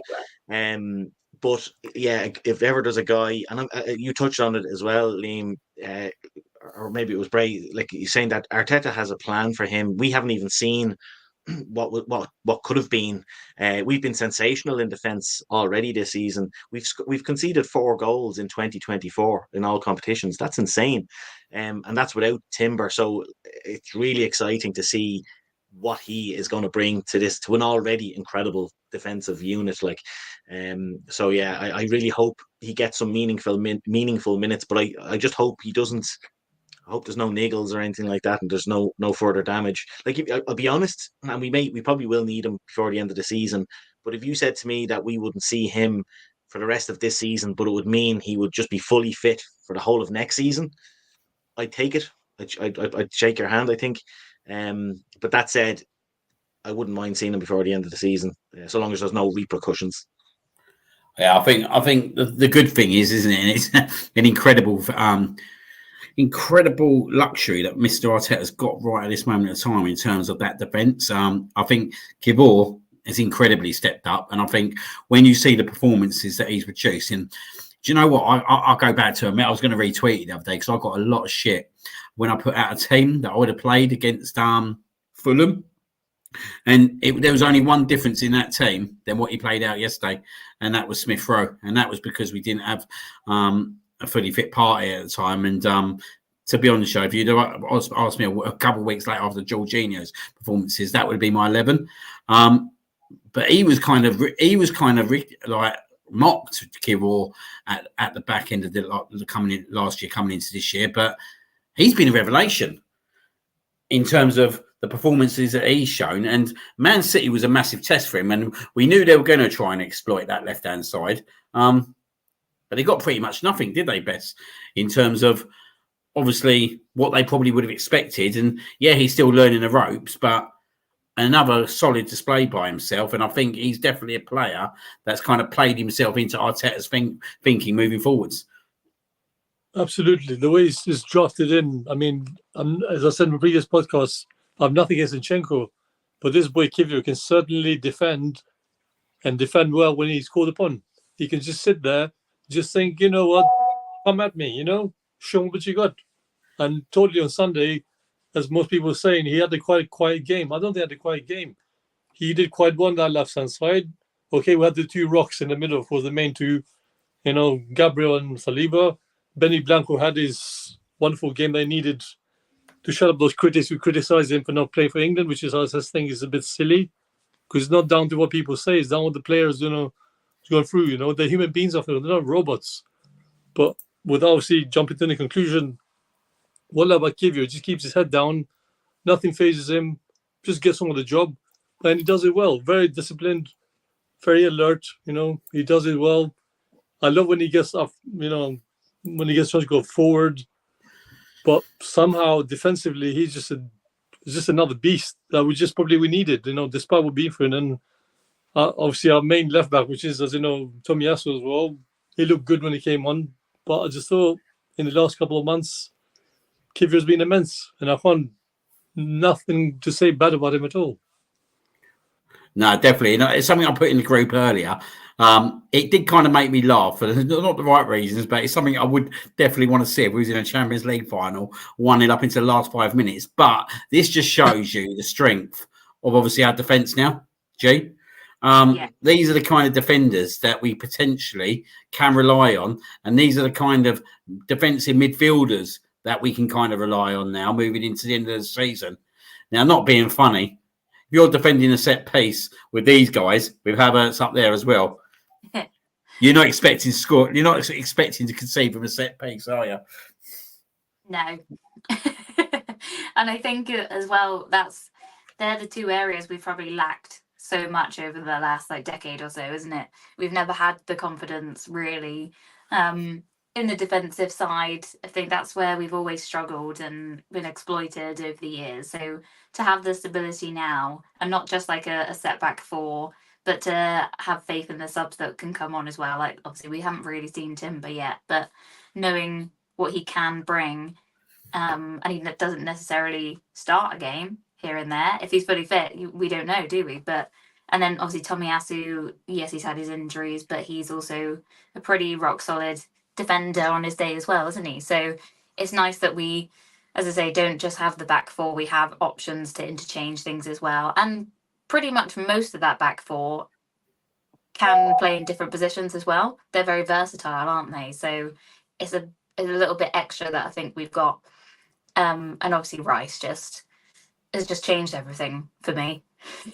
So much confidence when he's in the midfield. Partey has his moments, doesn't he? As does Jorginho. But when you've got Rice in there to sit in front of it and do the dirty work, I think that's where you sort of, it's like the spine, isn't it? You always got to have a good, strong spine through your team. And I think we're finally in that position to have that. It's just missing the top one now. Right, you'd take that in the last 5 minutes of Champions League final, 1-0 up, wouldn't you? Yeah. I think we'll edge our bets quite well. I think that's still want a nice little Odegaard in there just to tear around.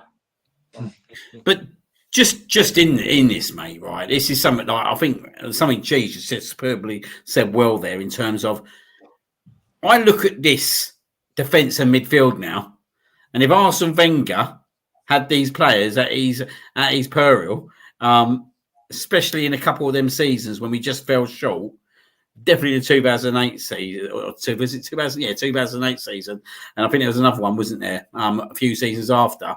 These were the kind of players that we was lacking, wasn't we? And when you start looking at it now and you start thinking, do you know what? We have got an abundance of them. It's just the problem we've had over the last year is just keeping them fit. Yeah. That's as I said. We're looking at now, and we're obviously talking about Partey and everyone, and even Tomiyasu being coming back, being fit. could they have been ready for City? That's what we mentioned earlier. But again, I still think they're maybe say 2-3 games away from being, say, proper match fit, where you could suddenly say, right, okay, yeah, I can rely on them. Certainly Partey, and this is why I just said that kind of just chuck him in and be that main player. I think it's 2 or 3 games, and then they're ready to go.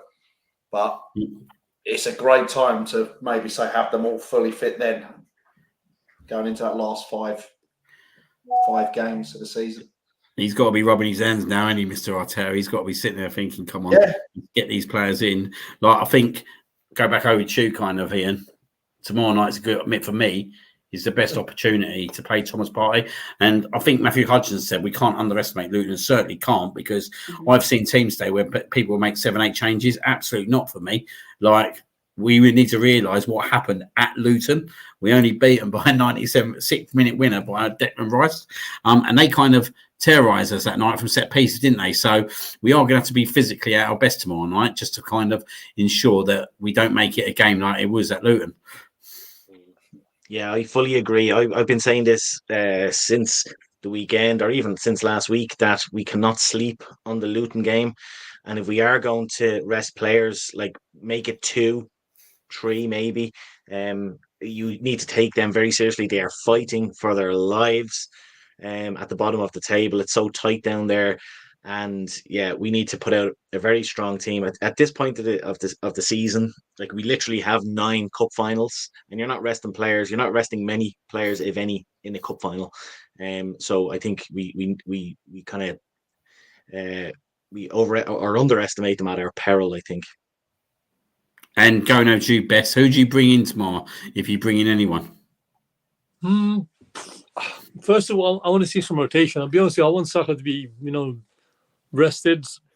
I mean, okay, let me start with defense. I'll say Zinchenko can play. Obviously, Saliba and Gabriel need to play, because obviously we need them. On the right hand side, I think utilize what you have on the right hand side. I mean, let maybe Benoit play like 50, 60 minutes, fine, but not play the whole game, because obviously the Brighton game will be in his mind, of course, his former club. In the midfield, I'll say keep Jorginho. As you guys said earlier, utilize now Thomas Partey, because he looked sharp against City when he came on. Not playing the whole game. Again, for me as well, personally, 45, maximum 1 hour is more than enough for him to see what his credentials are. And the attack, I'll say keep Havertz, because he I think from us on Sunday, and again, I'm not going to attack Jesus, because I do like the player very much, but lately I like Havertz more. So I'll say keep Havertz more like as a lone striker front himself, and keep more like, I'll say, how can I say this? Left hand side is tricky, so I'll say we can have Martinelli tomorrow, be nice. Right hand side, I won't mind. Again, I love Smith Rowe. Maybe give Smith Rowe maybe a start for me personally. If he has to go in the season, it's not up to us. Just at least give him a good send off if he has to leave, if he decides to leave. And then just rotate around, if he has to in these sort of games. Like, okay, as you guys said, Luton will be fine for their lives. But let's please rotate Arteta. We're not asking much. Don't risk the big boys in these so-called games. The season is still a long way to go for the last 2 months of the season, including, hopefully, fingers crossed, the Champions League final. But just utilize what you have, And as I said in the previous podcast, 1 game at a time will just do fine for us right now. We have a good mentality at the back, in the middle, the front. The coaches look well. The fan base, thank God, we're in good shape. We can boast about it. We can take all the banter there is. That's what we're here for. That's why we love this club. So for me, keep doing what we're doing, and let's just keep it there. Just keep going. Don't stop. I think you're definitely right there about not stopping, mate. Definitely right there. We need to kind of obviously push on, and I think this is the difference now, G, in terms of like last year. It just breeds in my mind Southampton at home. Which I don't think I always remember walking down the ground with Amy this game, and she was going, "We're not going to win today," and I was like, "You're having a laugh, yeah." But I feel that this is a different Arsenal now. This is a totally different Arsenal to last year, and I think a big difference, and this might be a little bit controversial, is David Raya. And I think he got a lot of grief during the first half of the season. But don't get me wrong, I thought some of his kicking could have been better on Sunday. I don't know, you didn't see the game. And there's still a little bit of improvement there. But he has been a major piece in terms of why the defence is performing the way it is. And I do think they feel much more comfortable behind him. And I do think the Brentford kind of game at home kind of showed that a little bit, if I'm being totally honest. And I think he's a massive factor now. Yeah. Yeah, absolutely. And especially after the Porto at home game, the confidence that he's going to have from that as well just solidifies it all for me. You could tell that they have much more of an ease passing back to him and everything. They know that he's concentrated for the whole game, not just the here and there. But yeah, it's like you say, it's a different team, and obviously we want to be respectful for our opponents. We can't just go in to say they're relegation fighting, we're going to batter them, because that's probably not going to be the case. But I think we still need to put up in our professional performance of it and not take it for granted, because so many times before we've, not just us, but you could tell that some of the players have probably thought it was going to be an easy game, and they always like to give it a go at the Emirates, don't they, thinking that they could get something. So I think we just need to be a bit cautious, rotate a couple of players tomorrow, if worst comes to worst, you can bring Saka on. I don't think we have to start him whatsoever tomorrow. And I'd be probably more annoyed if he was in the starting 11 tomorrow, I think. Yeah, it's each game, none of them, for me now, I'm just like, let's just focus on this one game that we have. Let's just get through it, and then we'll go on to the next one. I don't think we can, from previous years, fall into that. Yeah, we'll write this one off. We'll just think about the weekend or next week, or think about Spurs. I think every game now has to be thought of, like Ian has said, that cup final, because they are, aren't they? There's no room. We can't afford to slip up, because I don't think neither of the other two are going to. But yeah, that's just, I probably went off a bit different to what you asked me then. No, that's all right. That's all right. I was just obviously seeing the West Ham game against Spurs ended 1-1 anyway. So we'll take it. Yeah, that's another 2 points drop from the old Spursy. So that's always good to see. And obviously gives Aston Villa a bit more ammo in terms of going to Man City and trying to get something tomorrow, which is also good to see. And I think that's going to be an absolute great game, by the way. I know I said to you guys before that I wasn't going to go into the fixtures too much around the other two, but I kind of lost my thread. So I've had to get another thread which got the pictures. So I am going to look at just the next two games only for the moment. So as you can see, it's not really a clear one. So I'll tell you exactly what the team games are. But just going into first the Luton game. You obviously quite confident we get the win tomorrow, and then head Saturday to Brighton, which is obviously going to be quite a big game as well. Yeah, we need to get the job done early. A Palace game, similar kind of blow them out of the water early, and then make some early subs and really kind of freshen it up.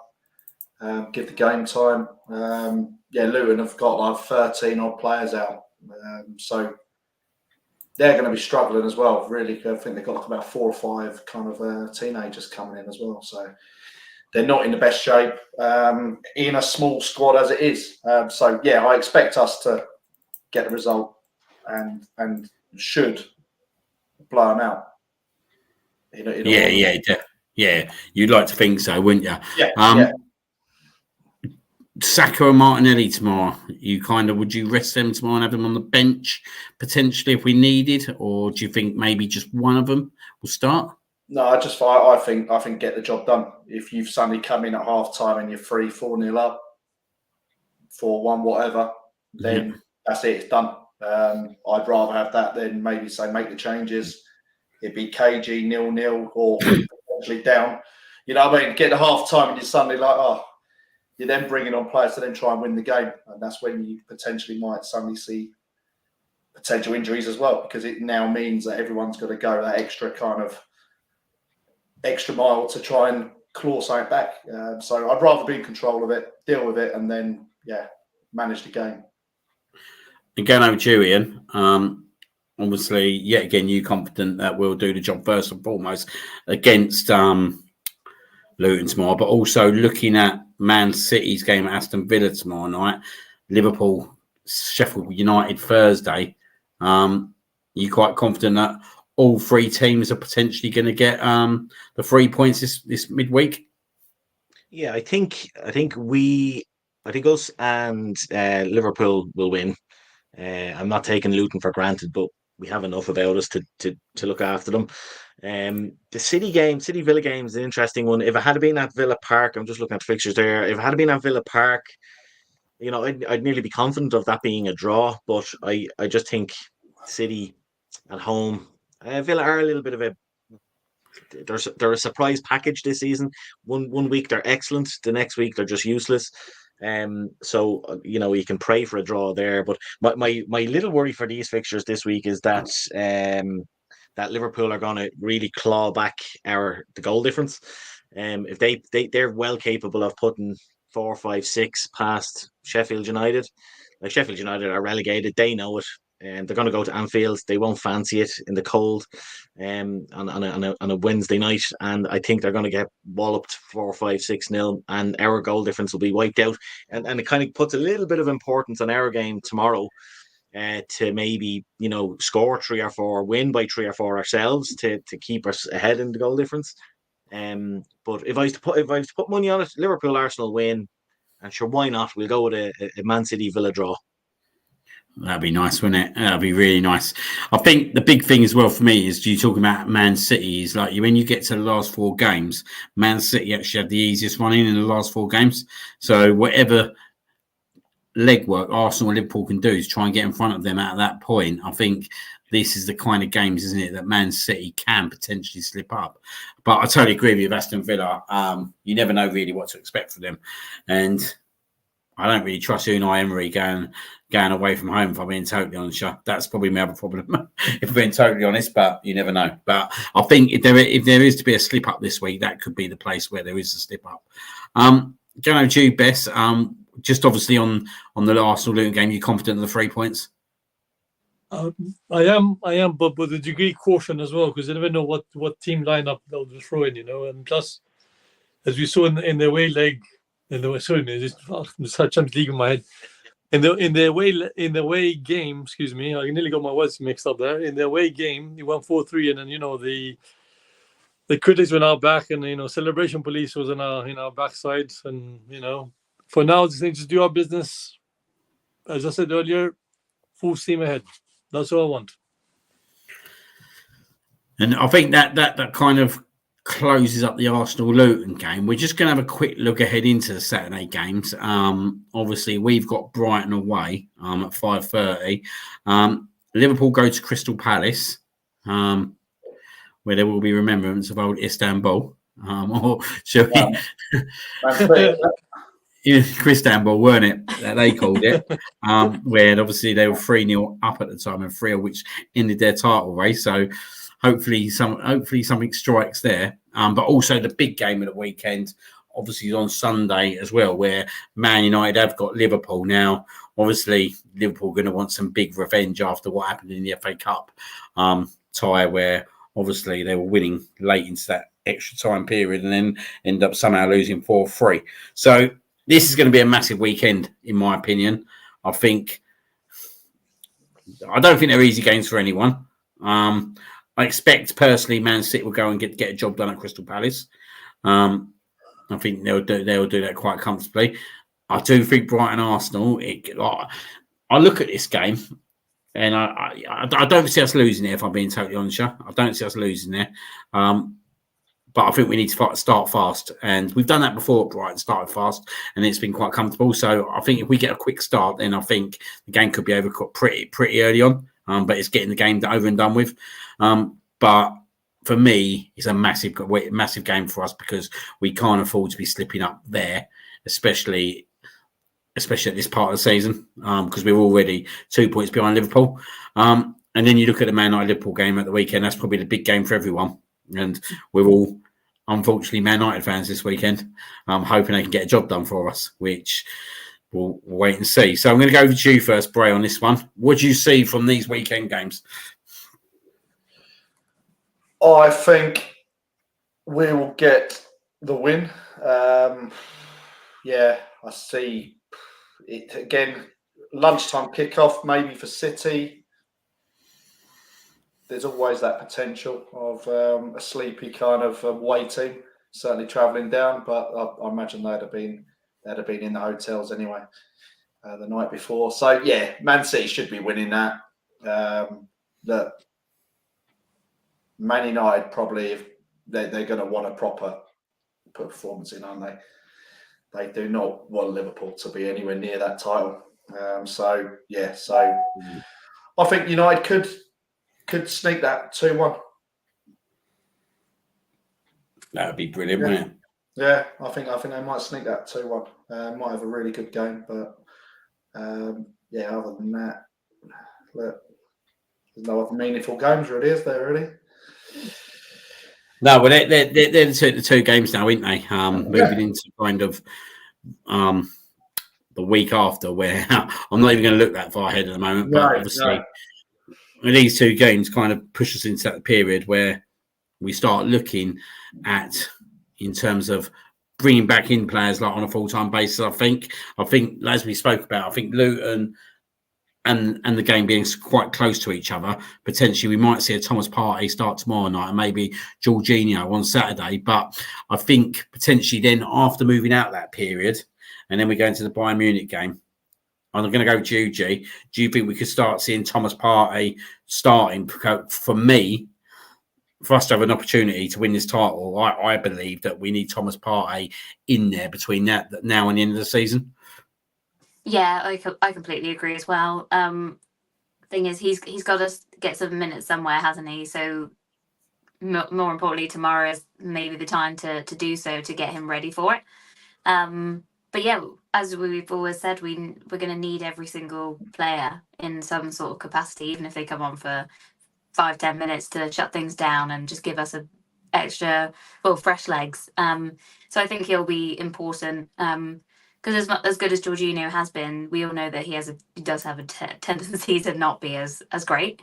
So just to have that sort of player to come on for him in any of those instances will be a big boost, I think. Sorry, the cat was clawing at the carpet there. Had to give her a little tap on the chair, and she did stop. I think he is very much key for us. Just thinking as well, obviously, just something that's come to my mind. The last two games we got this season, Man United away and Everton at home. Now, there's two teams that probably won't want to turn up against us, to be frankly honest, Joe, because they got a good chance of then screwing over Liverpool. And it is quite key, isn't it, that Man United don't want Liverpool having that 20th title. Now, I'm not saying that Man United are going to go out there and lose a game against us, because they're not going to do that. But if there's not much riding on the top six at that point, that could be a good period for us, couldn't it, Ian? Yeah, absolutely. And you would hate to be a Man United fan, because the choice is Arsenal's first title in 20 years, Man City do the 4 in a row that's never been done, or Liverpool matched them with 20 titles. I mean, talk about a horrible choice. But you're right, they won't want Liverpool to win. I think they're going to put in a huge performance against them, especially after the performance they put in against Brentford. They were awful, and they faced the most shots in the Premier League this season, in a league that has Luton, Sheffield United, and the likes. That's my fear for Sunday with United, is that they're so poor that Liverpool could just roll them over. But I'm just hoping that they put in a similar performance to the FA Cup and do them some damage, even if it's a draw. And Everton, I'm just hoping that they are safe by then. I don't think they're going to go down. I think Luton sadly will go down, but I just hope either they're down or they're safe by the time, because they would just love to ship 7 or 8 goals against us. They've done it in the past, in the last game of the season. We always hammered them at home. Can you imagine if we were level on goal difference with Liverpool on the last day of the season? Everton would just stand aside and let us score. It'd be magical. Yeah, he's and I think when we had Everton on the last game of the season, we get them quite a lot, don't we, at home on the last game of the season? Yeah. Quite strangely. I think we've repeat, had a few title successes. 1998 comes to mind. I'm sure 2002 we had them last game of the season as well, didn't we? Didn't Franny Jeffers score in that last game? It was a title party by that point. And funnily enough, we had Man United before that, so we had Man United and Everton. So it's actually the same again. Hopefully, it'll be exactly the same. Yeah, the fixtures do kind of repeat over a few years, because we had Everton last game 2 seasons ago as well. We beat them 5-0 or 5-1, I think. I can't remember. Yeah, so well, fingers crossed for that, and fingers crossed. Obviously, Man United do a job. Bess, just going over to you with the Arsenal Brighton game on Saturday. How do you see that kind of game going? With that one, I'll say put the strong squads. Try and utilize again, as I said earlier. Utilize the bench a bit. Try and be, let's say this. Try not to be too clever. Try and close the game early, so at least we can use some place on the bench, and hopefully we get the job done, and just throw the mindset on to the Tuesday. There's a big game on Tuesday as well. Every game is a big game now. It's like cup final. So I just hope Arteta knows best way he does best, and just hopefully he does that. And I mean, I did put in a group. I don't know if you saw it, but Liverpool do play on Thursday against Sheffield United, so you never know. Sheffield United might creep into Liverpool's mind as well. Might give him a little scary moment to say, give him a little fight as well. You never know what happens in this league, as we know everyone can beat anyone. So who knows? I'm just hoping everything goes our way and just keep going as we are. I can't say anything else. I think they lose Sheffield United, yeah. I think that'd be the end of them if they lose Sheffield United. That'd be a dreadful result. Or a draw. Well, I'll take a draw. I'll take anything at the moment, mate. To be honest, I'd even take them just winning 2-1 if I'm being totally honest, because it's just the goal difference, isn't it? And I think it's a crucial thing at the moment where the thing is, if Liverpool draw one game and we better them one game, at the moment we're in a good situation because of the +6. Is it +6 goal difference? Is it 6 or 5? Yeah. Whatever it is. But we've got to kind of obviously keep that goal difference, can't we, as our nugget in terms of if something does happen. And I look at Liverpool's last game of the season against Wolves, and Wolves have performed pretty well when they go away from home to teams. And with the pressure on in that last game of the season, that could be, I wouldn't say that'd be an easy game. I think Wolves kind of applied themselves well, and Gary O'Neill's not the kind of manager for me that kind of would roll over to anyone. So, yeah, I do think that they've got some tricky games, Liverpool, still, like the Aston Villa away game as well. I think that's second to last game of the season. I think that's a big one. Especially if Aston Villa are going for the Champions League football, that could become a slobber knocker, couldn't it? And and that Fulham would be as an well. absolute interesting game. That will be. So yeah, still a lot to play for. Definitely. But I think the further we can get ahead of Man City, the better at the moment. I think that's the first and foremost, and then just apply the pressure.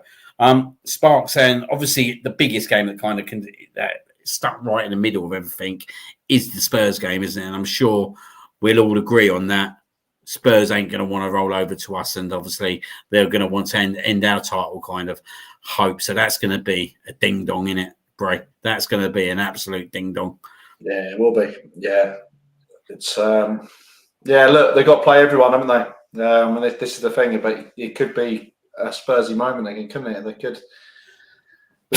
We could get a result, and then they go and beat the other two teams. So you never know. That'd be a proper Spursy moment, wouldn't it? But yeah, they're not going to want us turning up there and obviously coming away with the 3 points. So yeah, I think we'll be.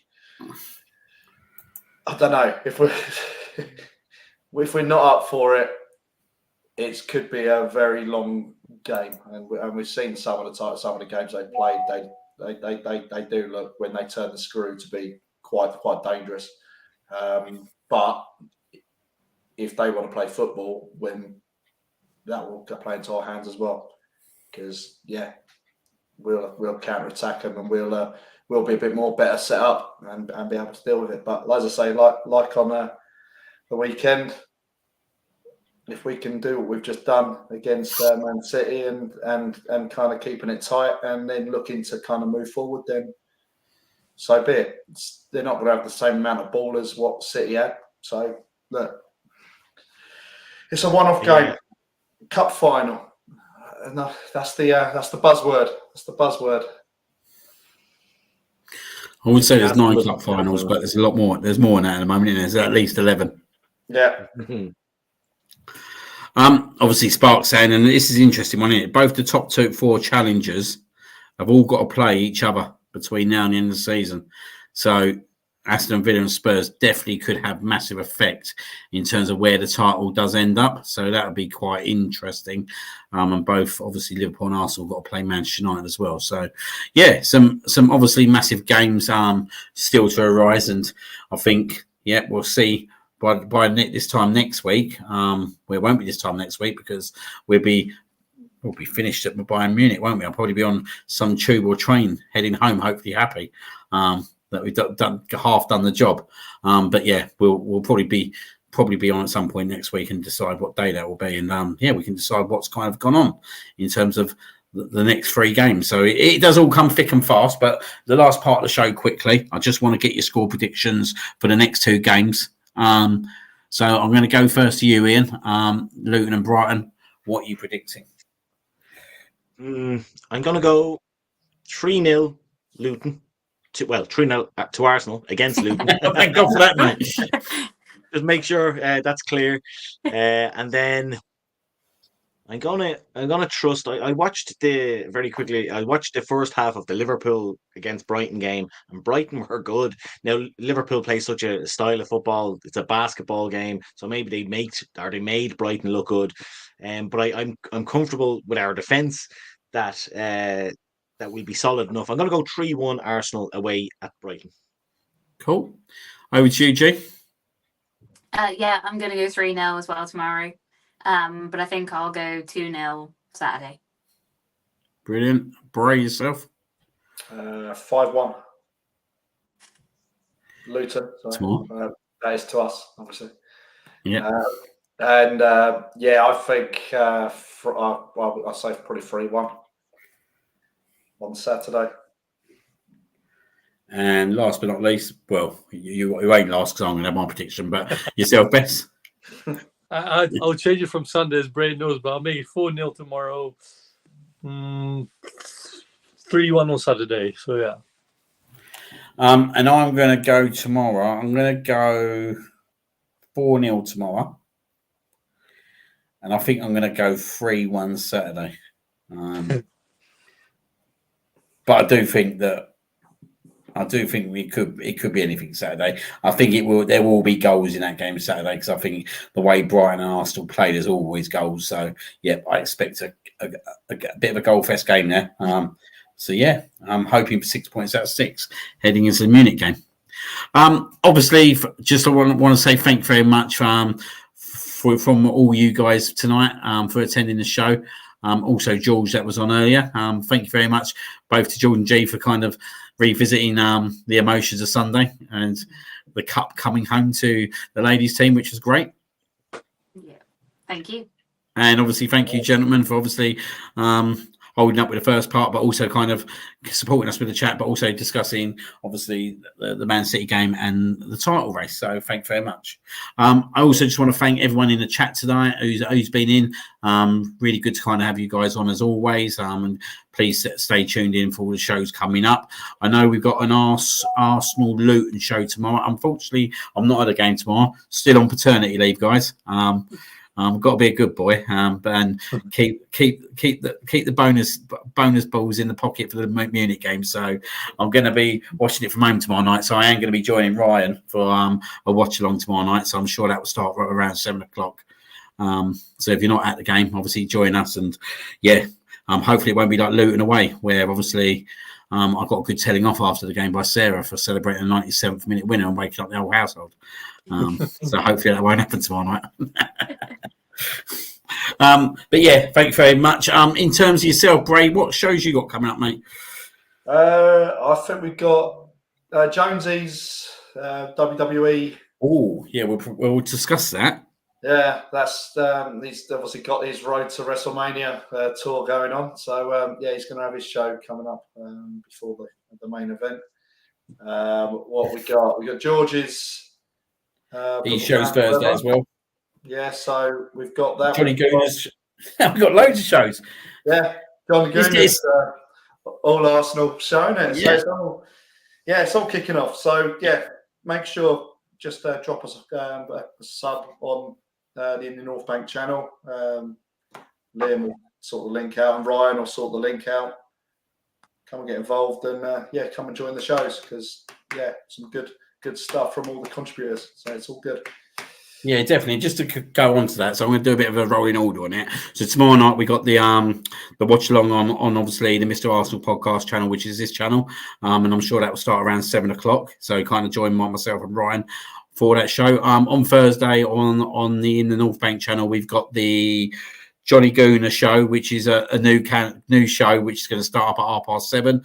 But we do also have George having his all Arsenal review show at 9:00 on Thursday, and then obviously Jonesy has his own show on Friday, which is a WWE show, and it is WrestleMania this weekend, guys. It is the Immortal event. I'm going to be all over it. I've already said to Sarah, I'm going to feed the baby for her both nights, so she can have a good night's sleep.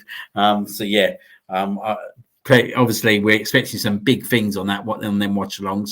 Hoping some big numbers, if I'm being totally honest. So that will be Saturday and Sunday, and then myself and G will decide whether we go for Monday or Wednesday next week. But yeah, we'll have a little bit of a chat around that in the background and decide. So yes, thank you very much, guys, for another great evening, and well done to the Arsenal women again for bringing the trophy home. And yeah, we're still the worst team on the planet, Arsenal men's team. Got to love it. The saltiness is brilliant. Have a good night, all.